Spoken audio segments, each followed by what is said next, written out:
Hello viewers, আসসালামু আলাইকুম। আমার আজকের আয়োজন লাউয়ের খোসার ভর্তা। আজকের পর থেকে আপনারা লাউয়ের খোসা একদমই ফেলে দেবেন না। সত্যি লাউয়ের খোসা দিয়ে যে এতটাই অসাধারণ একটা ভর্তা বানানো যায় বলারই বাহিরে।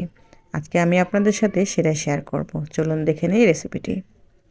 আমি এখানে লাউয়ের ছোলাগুলো নিয়ে নিয়েছি, খোসাগুলো এটাকে খুব ভালো করে ধুয়ে নেব। ধুয়ে নিয়ে এটা আমি দিয়েছি কড়াইয়ের মধ্যে রসুন ও কয়েকটা কাঁচামরিচ, আর দিয়ে দিলাম স্বাদমতো লবণ। এটাকে পানি দিয়ে আমি সেদ্ধ করে নেব।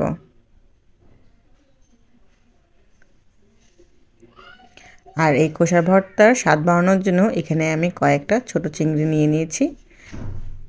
এখানে দিয়ে দিলাম পরিমাণ মতো হলুদের গুঁড়া ও লবণ দিয়ে মাখিয়ে দিচ্ছি।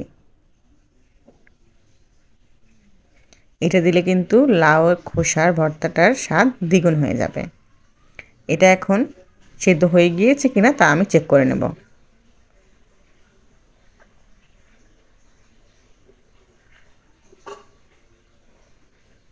এটা অলমোস্ট সেদ্ধ হয়ে গিয়েছে ও পানিও কমে এসেছে।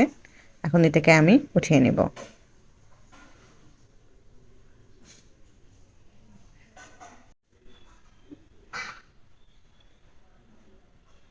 সেদ্ধ হয়ে গিয়েছে, এখন উঠিয়ে নিব।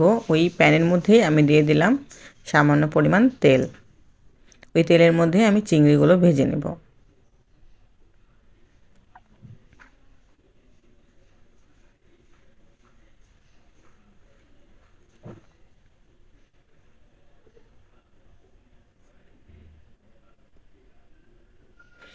দিয়ে দিলাম 1/4 কাপ পেঁয়াজ কুচি ও 3-4টা শুকনো মরিচ।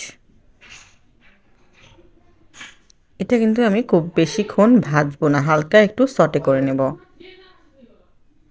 এখন ওর মধ্যে আমি দিয়ে দিলাম খোসাগুলো, সেদ্ধ করে রাখা লাউয়ের খোসা, রসুন ও মরিচগুলো দিয়ে এটাকেও আমি হালকা সটে করে নেব।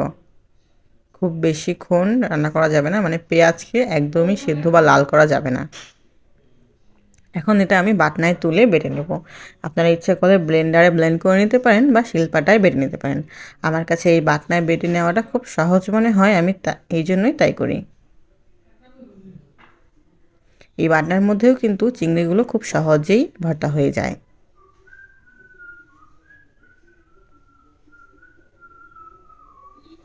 রেসিপি ভালো লাগলে চ্যানেলটিকে সাবস্ক্রাইব করে পাশে থাকবেন। সবাইকে অনেক অনেক ধন্যবাদ।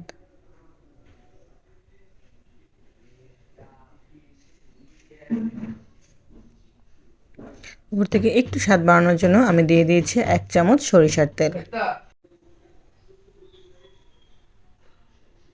সত্যি এটা খেতে যে এতটাই লোভনীয় ও এতটাই অসাধারণ, একবার ট্রাই করবেন বারবার খেতে ইচ্ছা করবে।